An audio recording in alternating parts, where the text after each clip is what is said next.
Hey, welcome to SE Custom Designs, where my face is talking to you. Hey, thanks for coming into my shop. Let's go ahead over onto the bandsaw and show you the progress of the bandsaw boxes, lessons learned. Try to scooch down in here so you can see me.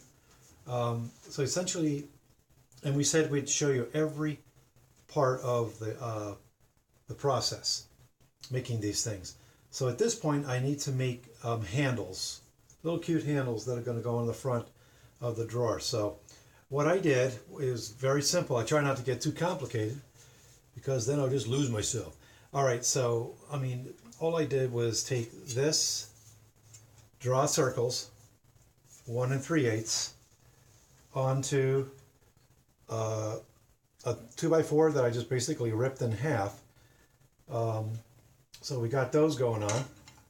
We cut the circles out, and then just drew a line down the middle like this. And I'm going to make some for the future as well. Might as well think of the future. And now really all I got to do is cut them in half and then glue them onto the unit. So just being true to the promise that we're going to show you every step of the way. Let's go ahead and do that. Let's cut these guys out, and then we will go and glue them on to at least one of them. And I'm going to basically take it upstairs, and I had this new method for cleaning the glue off of things that at least I can get in my hands and go to my sink. I spray it. And so to date it's been doing an amazing job.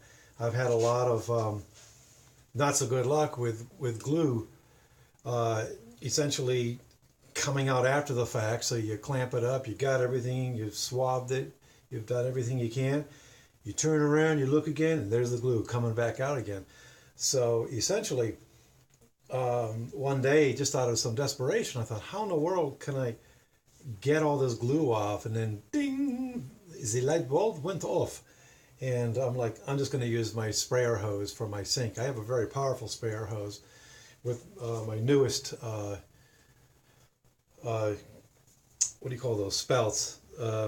So at any rate, let's go ahead and do that. So again, it's very simple. I don't like to get too complicated with my handles. So let's go ahead and do that. Let's start cutting them out. And you may see me doing some spontaneous things like going with a different design. Now I'm going to say right off the bat, obviously this is very, very dangerous to have your fingers so close to the blade. All I have to say about that is just take your time, my friends. Take your time, feel comfortable and confident. If you're new at with a bandsaw, like when I got this approximately a year and a half ago or something like this, I was petrified of the bandsaw. Then the more I work with the bandsaw, and the more comfortable I get with it, I realize it's actually one of your more safer tools, believe it or not, because the blade is constantly going down, right? So it's pulling the stock down onto the table, and that's actually helping you. So long as you don't do some crazy things like feeding your wood through in the air or something crazy like this, keep it on the table. Oh, by the way, keep your table waxed. I waxed my tables, the table saw, the bandsaw, and the radar. Sorry, some other surface. Oh, the dovetail jig. So at any rate, keep these guys nice and smooth. I use Johnson's paste wax to do that. So, all right. Again, just be advised that you should just go nice and slow and take it easy.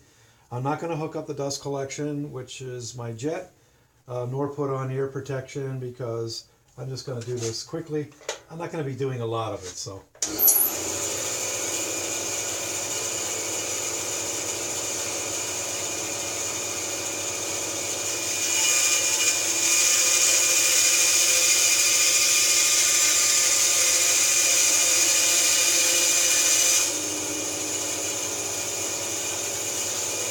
I'm actually going to switch glasses.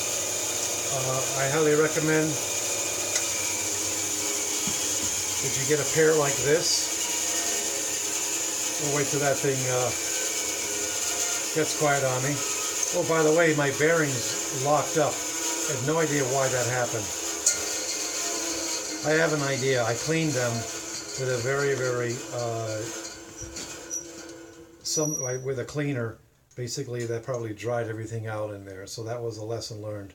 So I have to order more bearings from Jet. Yeah, that was a really dumb mistake that I made. But oh well. That's how we learn. So these glasses have LED lights in them that are dead now. They're not working. But they allow me to get basically this close to the project, and it's so clear.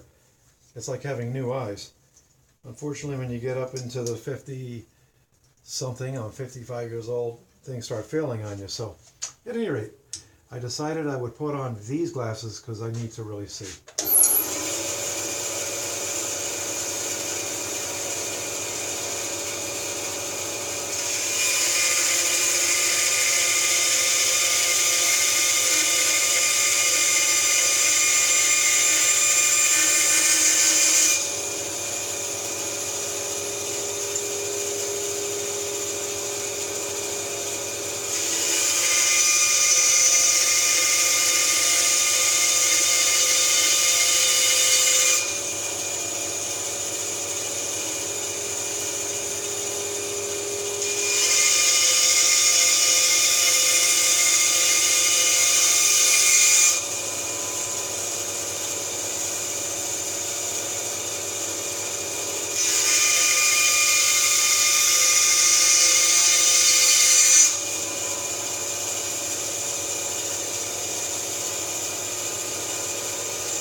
Okay, so essentially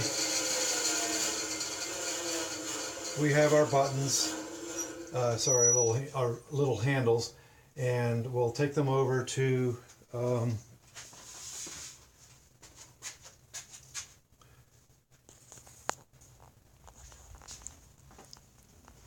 I'll probably just sand them by hand. I'll bring them over here. I have various sanders ready to go. So let's just grab a few of these. Now, you know, I would say that, you know, if you're thinking to yourself, geez, those aren't perfect. And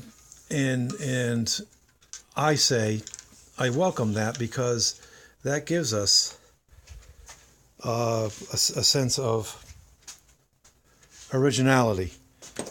I think imperfect sometimes can really enhance your project and just make it look like it wasn't manufactured from a machine. Now, I highly recommend that you take the pressure, or it is recommended in your manual, take your pressure off your blade. And I'll tell you why. What happens over time, if you don't, is you're going to have a rut. You're going to wear into your wheel. Okay? So you want to loosen that, and of course, you want to unplug the unit, because you don't need accidents in the witch out like this. All right, let's go ahead and grab this little simple humble stand here, and we'll set you down right here. All right, and let's do it, man. So essentially, I'm just going to take, this is very simple, this, and put it right on here. That's it, my friends. That is going to look really, really good. before I do that, I need to take the time to sand it before I put it on to the unit. You will regret not doing that at the offset. Now, obviously, you want to take and there's 3 boxes, bandsaw boxes that I have here, so I want to get the approximate size correct. Okay, I'm going to go ahead and do this on the sander over here. I don't know if you can see that. Let's go up a little bit. Like that, okay. And let's clean it up real fast.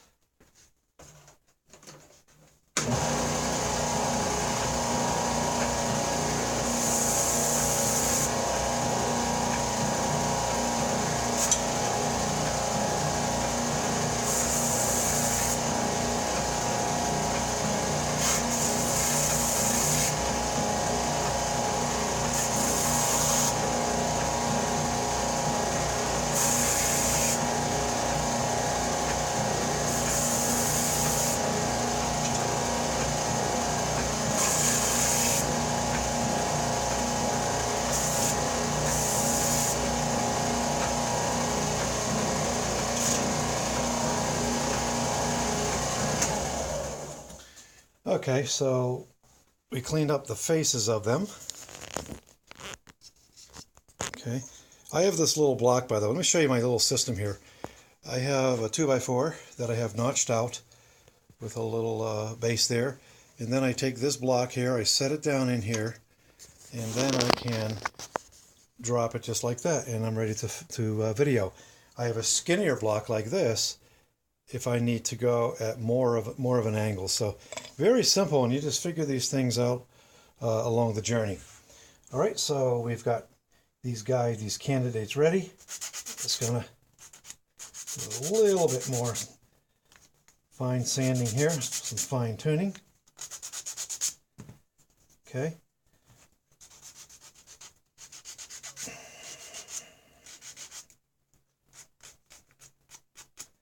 And I can always do a little bit more fine tuning once I have it on dried and on the unit, but we'll just do a little bit. Okay. All right. So, I do things by eye. I recommend you don't lose that ability to just do things by eye. And then I'll arrange these guys. I'll have a look and see, geez, does this look good with the grain orientation on the little button, you know. So he looks like he's sad. We want to make him happy. All right. So there we go. That's about it, my friends. Okay. There we go. All right, so I think that will be good there. And let's grab some, and I am out of clamps. All my clamps are in use, my small clamps, and but I think you get the idea. We're just going to go ahead and glue this on, and then I'm going to take it up to my sink and spray the jeebies, all the glue off of the front. And that's particularly important when you're doing the gluing here. It's one thing cleaning this up in here. By the way, have a look at this. So you don't see any glue in there, right? You're not, because I sprayed it out. And that's the trick. So I'll do the same with this. And that'll be that. All right, so again, being true to my word, I'm going to show you every step. Again, this series is called Lessons Learned with the bandsaw boxes. And I tell you, every time you do something, you do it again, you'll learn a little bit more. Okay? All right, let's stop talking and let's glue these on. And I have the other, oh, by the way, just show you the progress, the last video I did. I glued these guys up. These are the nested trays that otherwise came from a piece of wood that would have been discarded. Okay, I've got 3 more out in the poly shed because it's like 92 degrees in there, and down here it's 68. Oh, it just turned 70. Oh, weird was that? Humidity levels 65. I'm really dry. I got water down here, and that's why I'm not talking right. So there we go. All right. So these nested trays, these 6 nested trays, will go into one of those guys. All right. And again, this is the wedding gift for this lovely couple. And let's get on with it. If you like my videos in this series, just give us a thumbs up. Subscribe to our channel if it's the first time that you're watching this video. I'm not sure how you found it and what you searched on, but please have a look at the 300 plus other videos that we have on a range of topics. Everything from reviews on tools that I buy. When I buy them, I try to do thorough reviews. I did a review on this, even though I couldn't even turn it on, but I did a review on it because I had an injury and I couldn't use it. And now I'm back to work as, you know, my software job in the daytime, QA guy. I still haven't used this. I didn't have a reason yet to use it, but when you do, this is a planer, right? You're going to say what I do without it. So it's invaluable. So it's what it's like in your wood shop. You may not, for example, I mean, I got this drill press here. I got this in the 90s. I put a bigger pull on it, by the way, longer pull. And, yeah, I may not use this for half a year. It all depends on what the project is. You could argue that I could have used it today because I could have taken the little handles and did something there. So at any rate, thanks for coming to my shop. Again, happy Memorial Day. Hopefully you guys get out there and have some fun. Thanks for coming to the shop at SC Custom Designs. Take care and God bless, guys.